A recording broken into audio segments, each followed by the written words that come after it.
কেমন আছেন সবাই? আশা করি যে যেখান থেকে দেখছেন ভালো আছেন এবং সুস্থ আছেন। তো আমি চলে এলাম আজকে সিম্পল একটি নাইট রুটিন নিয়ে। এই যে সন্ধ্যাবেলায় আমি রুটি বানিয়ে নিচ্ছি, আর দুটো রুটি বাকি আছে।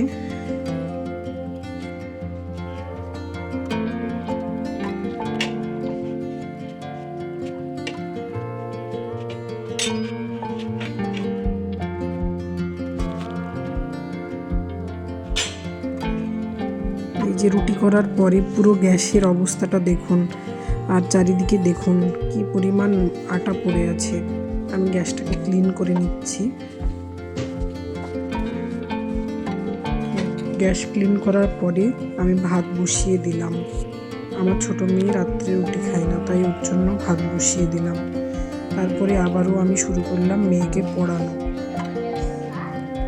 এখন বাজে 7:30। আমি মেয়েকে পড়াতে বসিয়ে গিয়েছিলাম।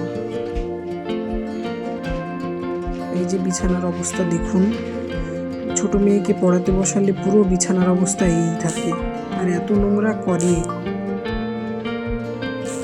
তারপরে এই যে জামা কাপড় কিছু ভাঁজ করা বাকি ছিল, ওগুলো ভাঁজ করে এই যে ছোট মেয়েকে ডিনারের জন্য রুটি।